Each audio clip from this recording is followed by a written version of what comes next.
21,000 ಕೊಡಲೇಬೇಕು. ನ್ಯಾಯಕ್ಕಾಗಿ ಹೋರಾಟ. ಅಷ್ಟ ನೌಕರ ಬಗ್ಗೆ ಕಾಳಜಿಲ್ಲದ ರಾಜ್ಯ ಸರ್ಕಾರಕ್ಕೆ ಧಿಕ್ಕಾರ. ಅಷ್ಟ ನೌಕರ ಬಗ್ಗೆ ಕಾಳಜಿಲ್ಲದ ರಾಜ್ಯ ಸರ್ಕಾರಕ್ಕೆ ಧಿಕ್ಕಾರ. ಗರಿಷ್ಠ ವೇತನ 31,000 ಕೊಡಲೇಬೇಕು. ಗರಿಷ್ಠ ವೇತನ 31,000 ಕೊಡಲೇಬೇಕು. ಗರಿಷ್ಠ ವೇತನ 31,000 ಕೊಡಲೇಬೇಕು. ESIPF ಪಡೆದ ಅಧಿಕಾರಿಗಳಿಗೆ ಧಿಕ್ಕಾರ. ESIPF ಪಡೆದ ಅಧಿಕಾರಿಗಳಿಗೆ ಧಿಕ್ಕಾರ. ESIPF ಪಡೆದ ಅಧಿಕಾರಿಗಳಿಗೆ ಧಿಕ್ಕಾರ. ಗರಿಷ್ಠ ವೇತನ 31,000 ಕೊಡಲೇಬೇಕು. ಗರಿಷ್ಠ ವೇತನ 31,000 ಕೊಡಲೇಬೇಕು. ಏನೇ ಬರಲಿ ಎಲ್ಲಿವರೆಗೆ ಹೋರಾಟ. ನ್ಯಾಯಕ್ಕಾಗಿ ಹೋರಾಟ. ಅಷ್ಟ ನೌಕರ ಬಗ್ಗೆ ಕಾಳಜಿಲ್ಲದ ರಾಜ್ಯ ಸರ್ಕಾರಕ್ಕೆ ಧಿಕ್ಕಾರ. ಅಷ್ಟ ನೌಕರ ಬಗ್ಗೆ ಕಾಳಜಿಲ್ಲದ ರಾಜ್ಯ ಸರ್ಕಾರಕ್ಕೆ ಧಿಕ್ಕಾರ. ಅಷ್ಟ ನೌಕರ ಬಗ್ಗೆ ಕಾಳಜಿಲ್ಲದ ರಾಜ್ಯ ಸರ್ಕಾರಕ್ಕೆ ಧಿಕ್ಕಾರ. ಗರಿಷ್ಠ ವೇತನ 31,000 ಕೊಡಲೇಬೇಕು. ಗರಿಷ್ಠ ವೇತನ 31,000 ಕೊಡಲೇಬೇಕು. ಹಾಕಿರುವ ಸಂಬಳವನ್ನು ತಕ್ಷಣ ಕೊಡಲೇಬೇಕು. ಸಮಾನ ಕೆಲಸಕ್ಕೆ ಸಮಾನ ವೇತನ ಕೊಡಲೇಬೇಕು. ESIPF ಪಡೆದ ಅಧಿಕಾರಿಗಳಿಗೆ ಧಿಕ್ಕಾರ. ESIPF ಪಡೆದ ಅಧಿಕಾರಿಗಳಿಗೆ ಧಿಕ್ಕಾರ. ಅಷ್ಟ ನೌಕರ ಹೋರಾಟಕ್ಕೆ ಜಯವಾಗಲಿ. ಅಷ್ಟ ನೌಕರ ಹೋರಾಟಕ್ಕೆ ಜಯವಾಗಲಿ. ಅಷ್ಟ ನೌಕರ ಬಗ್ಗೆ ಕಾಳಜಿಲ್ಲದ ಅಧಿಕಾರಿಗಳಿಗೆ ಧಿಕ್ಕಾರ. ಅಷ್ಟ ನೌಕರ ಬಗ್ಗೆ ಕಾಳಜಿಲ್ಲದ ಅಧಿಕಾರಿಗಳಿಗೆ ಧಿಕ್ಕಾರ. ಅಷ್ಟ ನೌಕರ ಬಗ್ಗೆ ಕಾಳಜಿಲ್ಲದ ಅಧಿಕಾರಿಗಳಿಗೆ ಧಿಕ್ಕಾರ. ಅಷ್ಟ ನೌಕರ ಹೋರಾಟಕ್ಕೆ ಜಯವಾಗಲಿ. ಗರಿಷ್ಠ ವೇತನ 31,000 ಕೊಡಲೇಬೇಕು. ಗರಿಷ್ಠ ವೇತನ 31,000 ಕೊಡಲೇಬೇಕು. ಗರಿಷ್ಠ ವೇತನ 31,000 ಕೊಡಲೇಬೇಕು. ಗರಿಷ್ಠ ವೇತನ 31,000 ಪಡೆದ ರಾಜ್ಯ ಸರ್ಕಾರಕ್ಕೆ ಧಿಕ್ಕಾರ. ಅನಗುತ್ತಿಗೆ ಪದ್ಧತಿ ಬೇಡವೇ ಬೇಡ. ಅನಗುತ್ತಿಗೆ ಪದ್ಧತಿ ಬೇಡವೇ ಬೇಡ. ನೇರವಾಗಿ ನಾಲ್ಕೈದರ ವೇತನ ಕೊಡಲೇಬೇಕು.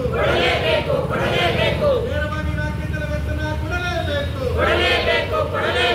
ಹಾಕಿರುವ ಸಂಬಳವನ್ನು ತಕ್ಷಣ ಕೊಡಲೇಬೇಕು. ಗರಿಷ್ಠ ವೇತನ ಪಡೆದ ರಾಜ್ಯ ಸರ್ಕಾರಕ್ಕೆ ಧಿಕ್ಕಾರ.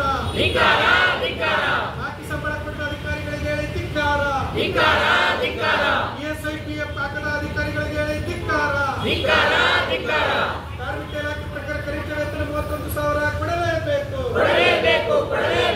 ನೇರವಾಗಿ ನಾಲ್ಕೈದರ ವೇತನ ಕೊಡಲೇಬೇಕು. ಬಾಕಿ ಇರುವ ಸಂಬಳವನ್ನು ತಕ್ಷಣ ಕೊಡಲೇಬೇಕು. ವಾರಕ್ಕೊಂದು ರಜೆ ಕೊಡಲೇಬೇಕು. ಅಷ್ಟ ನೌಕರ ಹೋರಾಟಕ್ಕೆ ಜಯವಾಗಲಿ. ಅಷ್ಟ ನೌಕರ ಹೋರಾಟಕ್ಕೆ ಜಯವಾಗಲಿ. ಹೊರಗುತ್ತಿಗೆ ಪದ್ಧತಿ ಬೇಡವೇ ಬೇಡ. ರಕ್ತಕ್ಕಾಗಿ ಹೋರಾಟ.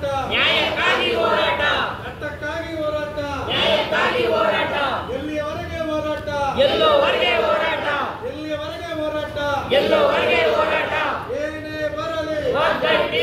ಏನೇ ಬರಲಿ. 31,000 ಕೊಡಬೇಕು. PF ಅನ್ನು ಕೊಡಬೇಕು ಅಂತೇಳಿ ನಾವು ಇವತ್ತು DC ಕಚೇರಿ ಮುಂದೆ ಹೋರಾಟವನ್ನು ಮಾಡ್ತೇವೆ. ಇವರು ಸರಿಸುಮಾರು 15-20 ವರ್ಷಗಳಿಂದ ಕೆಲಸವನ್ನು ಮಾಡ್ತಾ ಬರ್ತಾ ಇದ್ದಾರೆ ಹಾಸ್ಟೆಲ್ಗಳಲ್ಲಿ. ಆದರೆ ಇವರಿಗೆ ಯಾವುದೇ ರೀತಿಯ ಭದ್ರತೆ ಇಲ್ಲ.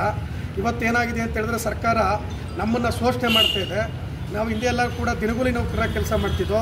ಇವತ್ತು ನಮ್ಮೆಲ್ಲರನ್ನೂ ಕೂಡ ಹೊರಗುತ್ತಿಗೆ ನೌಕರಿ ಅಂತೇಳಿ ಮಾಡಿ ಇವತ್ತು ಯಾವುದೋ ಒಂದು ಏಜೆನ್ಸಿಗೆ ನಮ್ಮೆಲ್ಲರನ್ನೂ ಕೊಟ್ಟು ಏಜೆನ್ಸಿಯನ್ನು ನಮಗೆ ಕೊಡಬೇಕಾದಂಥ ಕನಿಷ್ಠ ಕಾರ್ಮಿಕ ಕಾನೂನುಗಳ ಪ್ರಕಾರ ಏನೆಲ್ಲ ಸೌಲಭ್ಯಗಳಿದೆ, ಹೆರಿಗೆ ರಜೆ ಇರ್ಬೋದು, ಕನಿಷ್ಠ ವೇತನ ಇರ್ಬೋದು, ESI ಇರ್ಬೋದು, PF ಇರ್ಬೋದು, ಈ ರೀತಿ ಯಾವುದೇ ಸೌಲಭ್ಯಗಳನ್ನು ಕೊಡದರೆ ಮತ್ತು ಕೊಡಬೇಕಾದಂಥ ಕನಿಷ್ಠ ವೇತನದಲ್ಲಿ ಇಡೀ ರಾಜ್ಯದ ಎಲ್ಲ ಜಿಲ್ಲೆಗಳಿಗೆ ಹೋಲಿಸ್ಕೊಂಡ್ರೆ ಮಂಡ್ಯ ಜಿಲ್ಲೆಯಲ್ಲಿ ಅತಿ ಕಡಿಮೆ ಕನಿಷ್ಠ ವೇತನಕ್ಕಿಂತಲೂ ಕಡಿಮೆ ಸಂಬಳವನ್ನು ಆಗ್ತಿರುವಂಥ ಉದಾಹರಣೆ ಮಂಡ್ಯ ಜಿಲ್ಲೆ ಒಳಗಡೆ ಇದೆ. ಅದು ಕಿತ್ತೂರು ರಾಣಿ ಚೆನ್ನಮ್ಮ, ಮೊರಾರ್ಜಿ ಮತ್ತು ಸಮಾಜ ಕಲ್ಯಾಣ ಇಲಾಖೆ ಹಾಸ್ಟೆಲ್ಗಳಿರ್ಬೋದು, ಅದೇ ರೀತಿ BCM ಇಲಾಖೆಯಲ್ಲಿ ಕೆಲಸ ಮಾಡುವಂಥ ಹಾಸ್ಟೆಲ್ಗಳಿರ್ಬೋದು.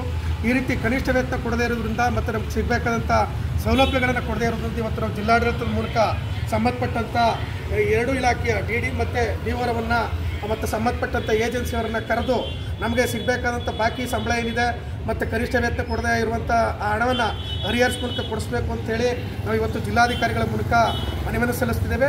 ಅದೇ ರೀತಿ ನಾವು ರಾಜ್ಯ ಸರ್ಕಾರ ಕೇಳ್ತಾ ಇದ್ದೀವಿ. ನಾವು 15 ವರ್ಷ ಕೆಲಸ ಮಾಡಿದ್ದೀವಿ, 10 ವರ್ಷ ಕೆಲಸ ಮಾಡಿದವರ ಎಲ್ಲ ವರ್ಗದ ನೌಕರನ್ನ ದಿನಗೂಲಿ ನೌಕರ ಕ್ಷೇಮಾಭಿವೃದ್ಧಿ ಅಧಿನಿಯಮದೊಳಗಡೆ ತಿದ್ದುಪಡಿ ಮಾಡಿ ನಮ್ಮನ್ನು ಸೇರಿಸಬೇಕು ಅಂತೇಳಿ ಮಾನ್ಯ ಜಿಲ್ಲಾಧಿಕಾರಿಗಳ ಮೂಲಕ ಮಾನ್ಯ ಮುಖ್ಯಮಂತ್ರಿಗಳಿಗೆ ಕರ್ನಾಟಕ ರಾಜ್ಯ ಸರ್ಕಾರಿ ಹಾಸ್ಟೆಲ್ ಮತ್ತು ವಸತಿ ಶಾಲಾ ವರ್ಗದ ನೌಕರ ಸಂಘದ ಜಿಲ್ಲಾ ಸಮಿತಿ ವತಿಯಿಂದ ಮನವಿಯನ್ನು ಸಲ್ಲಿಸ್ತೇವೆ. ಕೆ ಹನುಮೇಗೌಡ ಅಂತೇಳಿ ಹಾಸ್ಟೆಲ್ ವರ್ಗದ ನೌಕರ ಸಂಘದ ರಾಜ್ಯ ಪ್ರಧಾನ ಕಾರ್ಯದರ್ಶಿ. ನಮ್ಮ ಯೂಟ್ಯೂಬ್ ಚಾನೆಲ್ನ ಸಬ್ಸ್ಕ್ರೈಬ್ ಆಗಿ, ಲೈಕ್ ಮಾಡಿ, ಪಕ್ಕದಲ್ಲಿ ಕಾಣಿಸೋ ಬೆಲ್ ಐಕನ್ನ ಕ್ಲಿಕ್ ಮಾಡಿ.